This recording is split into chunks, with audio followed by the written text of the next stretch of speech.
కొన్నాళ్లుగా స్తబ్దుగా ఉన్న Hyderabad real estate మార్కెట్లో కదలిక వచ్చింది. మళ్లీ క్రమంగా పుంజుకుంటోంది. తెలంగాణలో 2 ఏళ్లు పూర్తి చేసుకున్న రేవంత్ సర్కార్ క్రమంగా కుదుటపడడం, స్థిరమైన ప్రభుత్వమని ప్రజల్లో నమ్మకం పెరగడం కలిసొచ్చింది. దీనికి తోడు క్రమంగా సిటీకి పెట్టుబడులు రావడం, ఫ్యూచర్ సిటీ పనులు కూడా ఊపందుకోవడం అన్ని వర్గాల్లో కొత్త ఉత్సాహం నింపింది.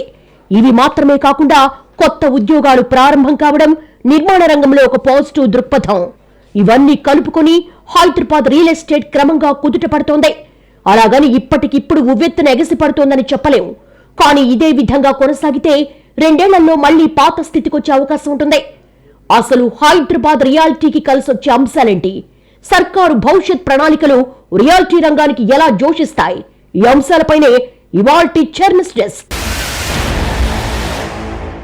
హైదరాబాద్ రియల్ ఎస్టేట్ ఎప్పుడూ డైనమిక్ మార్కెటే. చాన్నాళ్ల పాటు ముందడిగే కానీ వెనకడుగు లేకుండా సాగిన చరిత్ర దీనికి సొంతం. అయితే గత 4-5 ఏళ్లుగా మాత్రం మార్కెట్లో స్తబ్దత ఏర్పడింది. మొదట్లో రియల్ ఎస్టేట్ డౌన్ ట్రెండ్ కు సర్కారు మారడమే కారణమనే తప్పుడు ప్రచారం జరిగింది. కానీ హైదరాబాద్ రియల్ ఎస్టేట్ ఒడిదుడుకులకు రేవంత్ సర్కారుకు ఏమీ సంబంధం లేదు. ఇక్కడ 2022 నుంచే ఎన్టీవీ మార్కెట్ బాలేదని చెబుతూ ఉంది. అసలు రియల్ ఎస్టేట్ ఎప్పుడూ ప్రభుత్వాలపై ఆధారపడదు. అలాగైతే ఏపీలో స్థిరమైన సర్కారు ఉంది. చంద్రబాబు సమర్థత పైన ఎవ్వరికీ సందేహాలు లేవు. కానీ అక్కడ రియల్ ఎస్టేట్ మార్కెట్ పుంజుకోలేదు. ఏపీలో రియల్ ఎస్టేట్ కు గ్లోబల్ మార్కెట్ లేదు.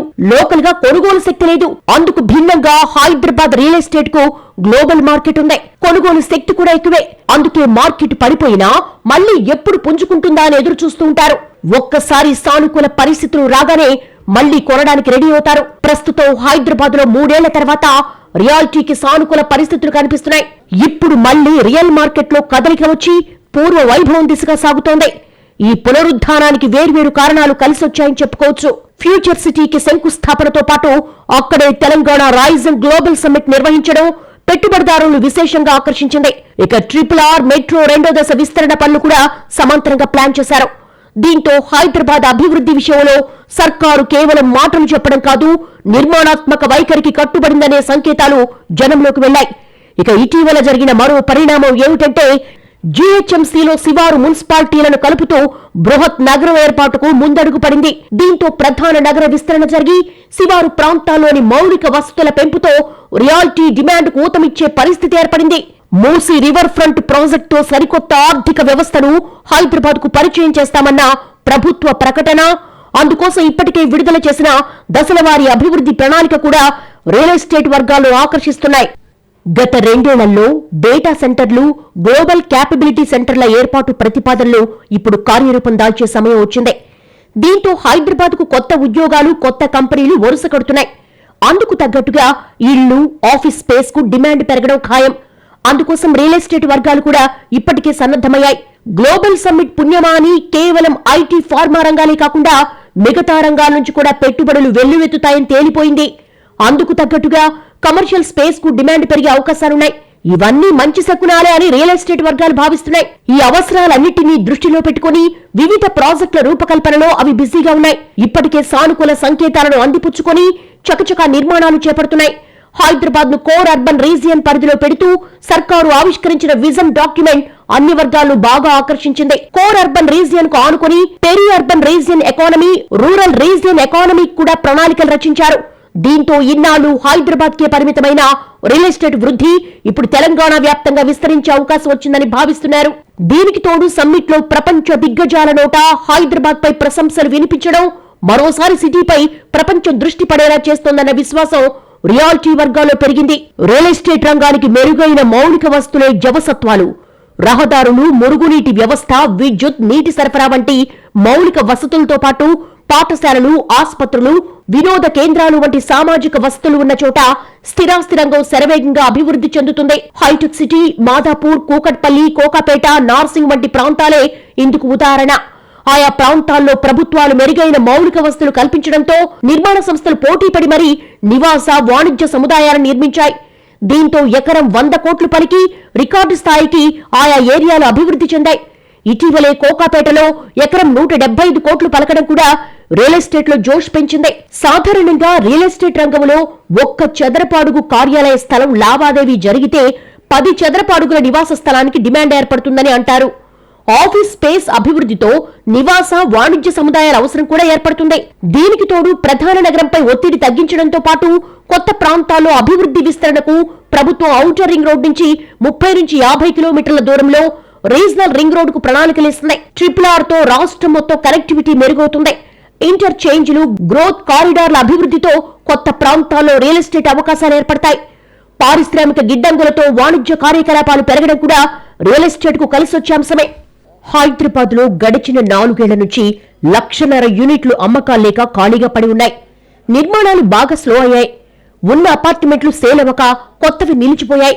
బిల్డర్లు క్రమంగా ఒక మెట్టు దిగి అధిక లాభాలు తగ్గించుకొని ఇరు వర్గాలకు ఆమోదయోగ్యమైన రేటుకి అపార్ట్మెంట్లు అమ్మడంతో జనం నిదానంగా ఆసక్తి చూపిస్తున్నారు. హైదరాబాద్ లో ఇళ్ల అద్దెలు బాగా వస్తూ ఉండడంతో చాలా మంది సెకండ్ ఇన్వెస్ట్మెంట్ కు వెళ్తున్నారు. పైగా హైదరాబాద్ రియల్ ఎస్టేట్ మార్కెట్ పై అంచనాలు బాగుండడం, ఇతర మెట్రో నగరాలతో పోలిస్తే పెరుగుతున్న అనుకూలతలు కూడా రియాలిటీ వర్గాల ఆలోచనను మార్చేశాయి. మరీ ముఖ్యంగా గత 2 ఏళ్లలో ఢిల్లీ, బెంగళూరు లాంటి నగరాల్లో బయటపడుతున్న ప్రతికూలతలు మరోవైపు అందరినీ హైదరాబాద్ వైపు చూసేలా చూస్తున్నాయి. ఎప్పటికప్పుడు అందుబాటులో ఉంటున్న ల్యాండ్ బ్యాంక్, వాతావరణం అన్నీ కేవలం హైదరాబాద్ కే ప్రత్యేకమైన సానుకూలతలు. వీటిని ఎవ్వరూ కాదలేరు. ఒక్క మాటలో చెప్పాలంటే ఇండియాలో అభివృద్ధి చెందుతున్న నగరాల్లో హైదరాబాద్ మించిందే లేదు. సువిశాలంగా విస్తరించడానికి హైదరాబాద్ కు ఉన్న అవకాశం ఓ వరంగా మారింది. ఇక కల్చరల్ గా ఎన్నో సంస్కృతుల కలయిక హైదరాబాద్ మరింత ప్రత్యేకంగా నిలుపుతోంది. అందుకే దేశంలో ఎక్కడెక్కడి నుంచో వచ్చి ఇక్కడ సెటిల్ అయిన వారు కనిపిస్తారు. పైగా ఇంత ముందంజలో ఉన్న నగరంలో కూడా కాస్ట్ ఆఫ్ లివింగ్ చాలా తక్కువ. ఇక్కడ నెలకు 10,000 సంపాదించేవారు కూడా ప్రశాంతంగా బతికే అవకాశం ఉంది. ఇక చెన్నై లాంటి నగరాలకు ఉన్నట్టు తాగునీటికి కూడా ఎలాంటి సమస్య లేదు. ఇవన్నీ కలిసి హైదరాబాద్ ను దేశంలోని అత్యంత నివాసయోగ్యమైన నగరంగా తీర్చిదిద్దింది. ఏపీలో రియల్ ఎస్టేట్ పూర్తిగా నిరాశాజనకంగా ఉండడం, హైదరాబాద్ లో ₹1 పెడితే 2 ఏళ్లలో అది ₹2 అవుతుందని భరోసా రావడం, ఎక్కువ మంది ఏపీలో కంటే హైదరాబాద్ లో రియల్ ఎస్టేట్ లో పెట్టుబడి పెట్టడానికి ఆసక్తి చూపిస్తున్నారు. ఇప్పటికీ ఏపీ ప్రజాప్రతినిధులు వీకెండ్ లో హైదరాబాద్ కు క్యూ కట్టడం చూసి ఆంధ్రప్రదేశ్ లో సామాన్యులు కూడా హైదరాబాద్ భవిష్యత్తుకు తిరిగేలేదనే నిర్ణయానికి వస్తున్నారు. దీంతో ఇప్పటికే హైదరాబాద్ లో ఉద్యోగాలు చేస్తున్న ఏపీ యువత కూడా అమరావతి అభివృద్ధి కోసం ఎదురు చూసే బదులు ముందు హైదరాబాద్ లో ఇళ్లు కొనుక్కొని సెటిల్ అయితే బెటర్ అనే ఆలోచన చేస్తున్నారు. ఈ పోకడ కూడా హైదరాబాద్ రియల్ మార్కెట్ కు ఊతమిచ్చేదే అని ప్రత్యేకంగా చెప్పాల్సిన పనిలేదు. గతంలో కొన్ని ప్రాంతాల్లో అభివృద్ధిని అతిగా చూపించి వాస్తవ ధర కంటే ఎంతో ఎక్కువగా స్థలాన్ని విక్రయించారు. ఇవి పెరక్కపోగా అత్యవసరంగా అమ్ముకోవాల్సి వస్తే తక్కువ ధరకే విక్రయించి కొందరు నష్టపోయారు. సాధారణంగా కొనుగోలుదారుల మనస్తత్వం ధరలు పెరుగుతుంటే కొనేందుకు పోటీ పడతారు. అదే తగ్గుతుంది అంటే మాత్రం ఎవ్వరు ముందుకు రారు. ఇలాంటప్పుడే డిమాండ్ పడి ధరలు మరింత పతనమయ్యే అవకాశాలుంటాయి. ధరలు పెరగాలంటే ఏటేటా మహానగరం విస్తరిస్తోంది.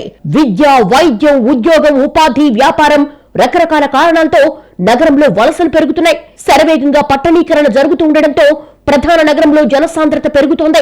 మౌలిక వస్తువులపై ఒత్తిడి పడుతోంది. దీనికి తగ్గట్టుగా నగర విస్తరణకు ప్రభుత్వం సుస్థిరాభివృద్ధి ప్రణాళికలు రచిస్తోంది. కేవలం తాత్కాలిక ప్లాన్లతో సరిపెట్టకుండా రాబోయే 50 ఏళ్ల అవసరాలు దృష్టిలో పెట్టుకుంటోంది. దీంతో హైదరాబాద్ కు ఢోకా లేదనే నమ్మకం అంతకంతకు పెరుగుతోంది. అసలు ఈ స్థాయిలో మరో నగరాభివృద్ధి గురించి ప్రభుత్వాలు ఆలోచిస్తున్న పరిస్థితి లేకపోవడం కూడా భాగ్యనగరానికి కలిసొస్తోంది. ఇలా ప్రభుత్వ, ప్రైవేటు పరంగా ఫోకస్ ఉన్న హైదరాబాద్ వదిలేసి మరో నగరం గురించో ప్రాంతం గురించో ఆలోచించాల్సిన పనేంటన్న ఆలోచన రావడంతో రియల్ ఎస్టేట్ వర్గాలు సంబరపడుతున్నాయి. దేశంలోని లగ్జరీ గృహ విక్రయాలలో 10% వాటాతో హైదరాబాద్ 3వ స్థానంలో నిలిచింది. ముంబై, ఢిల్లీ, ఎన్సీఆర్ తొలి 2 స్థానాల్లో నిలిచాయి. దక్షిణాది నగరాలైన బెంగళూరు, చెన్నై కంటే భాగ్యనగరంలోని విలాసవంతమైన ఇళ్ల అమ్మకాలు ఎక్కువగా ఉన్నాయి. లగ్జరీ గృహ విక్రయాలకు జూబ్లీహిల్స్, బంజారాహిల్స్, హైటెక్ సిటీ, రాయదుర్గం, కోకాపేట, నియోపోలిస్ ప్రాంతాలు హాట్ స్పాట్స్ గా మారాయి. ఆయా ప్రాంతాల్లో 30 నుంచి 40 కోట్ల మధ్య ధర ఉన్న అల్ట్రా లగ్జరీ గృహాల విక్రయాలు సైతం నమోదవుతున్నాయి. ఇలా అన్ని రకాలుగా హైదరాబాద్ రియల్ ఎస్టేట్ మార్కెట్ లో పురోగతి కనిపిస్తోంది. కొన్నాళ్ల క్రితం వరకు ఎన్ని ప్రయత్నాలు చేసినా మార్కెట్ ఆశాజనకంగా లేదని నీరసపడ్డ రియాలిటీ వర్గాలు ఇప్పుడు ఒకదాని తర్వాత ఒకటిగా జరుగుతున్న సానుకూల పరిణామాలతో ఉత్సాహంగా కనిపిస్తున్నాయి. హైదరాబాద్ రియల్ ఎస్టేట్ మార్కెట్ లో కదలిక వచ్చి పూర్వ వైభవం దిశగా వెళుతోంది. ఒక 2 ఏళ్ల పాటు ప్రస్తుత ట్రెండ్ ను ఎవరూ చెడగొట్టకుండా ఉంటే చాలు, మళ్లీ పూర్వ వైభవం చూస్తామని రియాలిటీ వర్గాలు మాట్లాడేసుకుంటున్నాయి. కానీ ఏమోనో వారికో చిన్న అనుమానం లేకపోలేదు. అదేంటంటే కడివెడు పాలను చిన్న విషపు చుక్క చెడగొట్టినట్లుగా రియల్ ఎస్టేట్ లో సానుకూలతను కొందరు బిల్డర్లే పనిగట్టుకుని చెడగొడతారేమోనని భయపడుతున్నారు.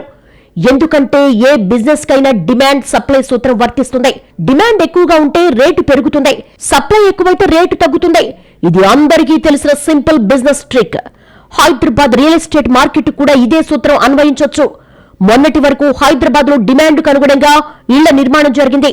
ఎప్పటికప్పుడు మార్కెట్లో డిమాండ్ అంచనా వేసి అందుకు తగ్గట్లుగా ప్రభుత్వ అనుమతులు తీసుకుని ఇళ్లు నిర్మించేవాళ్లు బిల్డర్లు. కానీ గత 3 ఏళ్లుగా ఈ పరిస్థితి మారింది.